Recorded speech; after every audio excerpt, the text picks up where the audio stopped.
Bonjour. Alors, Hui Chun Gong, c'est déjà pas facile à prononcer. Hein. Hui, retourner. Chun, le printemps. Gong, c'est la pratique, le travail. Mais pourquoi le Qigong pour retourner au printemps? C'est le terme qu'on utilise dans le pensée taoïsme. Ça veut dire le Qigong taoïste millénaire de rajeunissement et de longévité. Waouh, quel chemin! Il y a de plus en plus de gens qui pratiquent le Qigong en France. Le Qigong, vous le savez combien il y en a comme style? 3600. C'est ce que j'ai écrit dans mon premier livre, d'ailleurs qui a eu du succès, hein, qui a 10 éditions, plus de 80 000 vendus, je pense. Mais parce que j'ai simplifié ces livres pour dire, voilà, il y a Qigong, il y a l'école taoïste, l'école bouddhiste, l'école confucianisme, et bien l'école d'art martial.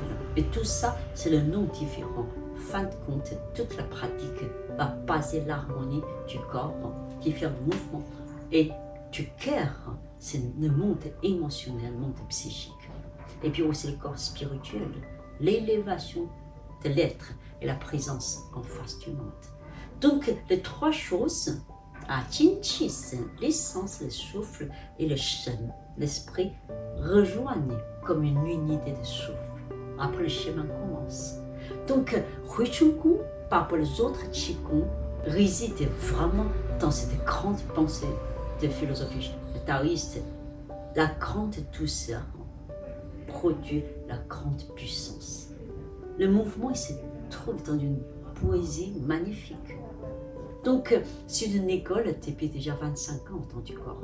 Après le premier école, le Qigong et la méditation, à l'époque, j'ai conseillé à tout le monde de suivre le Hui Chun Gong.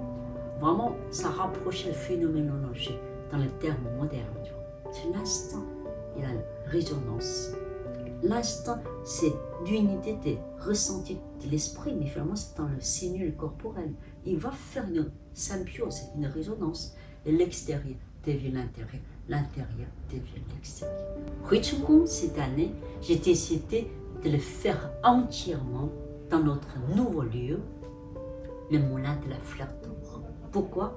Parce que le taoïste cherche toujours la nature. Près de la nature, on vit double, triple de choses. Près de la nature, on a plus de résonance, plus de cette sensation que nous faisons partie de tout l'univers vivant. Tout est dans l'interaction. Donc, le moulin de la fleur d'or faisait commencer à connaître un lieu unique, je pense, en France, parce qu'il conforme tous les critères de feng shui, de taoïstes en Chine, de l'eau entourée. C'est la première chose. Et puis, les jardins méditatifs, la forêt, la nature et toutes sortes d'oiseaux. Ils sont là, chantent avec nous, réellement. Et puis, le lever du soleil, le coucher du soleil, toute la nature nous fait radicalement en face de nous-mêmes. Donc, tous les stages, 3 jours, une semaine, vous allez vivre dans ce lieu magique.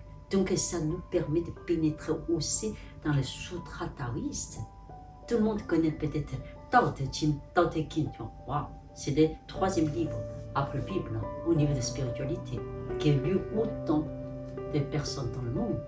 Mais le 2e livre, Qin Jin Qin, le livre de la pureté, du calme, du cœur, c'est le 2e sutra de la sagesse taoïste que j'ai écrit avec Sophie Faure. Ce livre qui va aussi nous quitter parce que j'ai décidé pendant cette formation vous amener dans la récitation et dans la connaissance profonde de Qin Jin Qin, la connaissance vivante, notre méditation à l'intérieur et le mouvement extrêmement poétique. 3 parties, il y a des animaux mythiques taoïstes, le phénix, le dragon, la tortue, la grenouille, et puis après, il y a des immortels taoïstes qu'on nous élève. Tous ces mouvements nous font élever radicalement dans ce qu'on appelle le voie du temps. Tout est dans l'interaction, spécialement à l'intérieur de l'homme. Vous trouvez microcosme de l'unité, et puis soudainement, macrocosme de l'univers devient une vérité. Tout ce qu'ils ont vécu, le Hui Chun Gong, témoigne une telle profondeur, un tel changement, mais sans dans notre vie quotidienne, dans notre vision vers le monde. Et quelque part, on le sait, quel que soit le monde évoluer, changer dans l'agitation. En dehors de tout ça, l'homme demeure toujours dans sa pureté, le calme. Donc, c'est cette phrase très connue pour finir la présentation. Si l'homme demeure constamment dans son calme et ses puretés, alors le ciel et la terre rejoignent en eux leur juste place. Quand on écoute ça, on sait que beaucoup de l'agitation, c'est nous-mêmes. Donc, bienvenue à cette aventure de Hui Chun Kung qui est démarrée en automne 2026.